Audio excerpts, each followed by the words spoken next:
विनायक अष्टोत्तरशतनामावली। ॐ विनायकाय नमः। ॐ विघ्नराजाय नमः। ॐ गौरीपुत्राय नमः। ॐ गणेश्वराय नमः। ॐ स्कन्दाग्रजाय नमः। ॐ अव्ययाय नमः। ॐ भूताय नमः। ॐ दशाय नमः। ॐ अध्यक्षाय नमः। ॐ द्विजप्रियायै नमः। ॐ अग्निकर्पच्चिते नमः। ॐ इन्द्रजप्रदाय नमः। ॐ वाणिप्रदाय नमः। ॐ अव्ययाय नमः। ॐ सर्वसिद्धिप्रदाय नमः। ॐ सर्वतनाय नमः। ॐ सर्वप्रियाय नमः। ॐ सर्वात्मकाय नमः। ॐ सृष्टिकर्त्रे नमः। ॐ देवाय नमः। ॐ अनेकार्चिताय नमः। ॐ शिवाय नमः। ॐ शूताय नमः। ॐ बुद्धिप्रियाय नमः। ॐ शान्ताय नमः। ॐ ब्रह्मचारिणे नमः।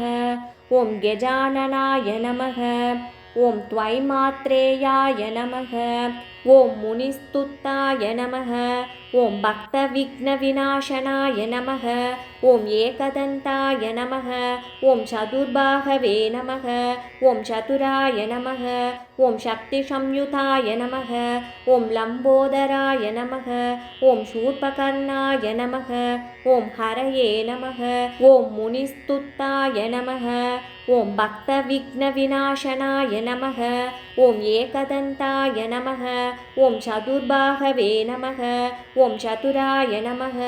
ॐ शक्तिसंयुताय नमः। ॐ लम्बोदराय नमः। ॐ शूर्पकर्णाय नमः। ॐ हरये नमः। ॐ ब्रह्मविदुत्तमाय नमः।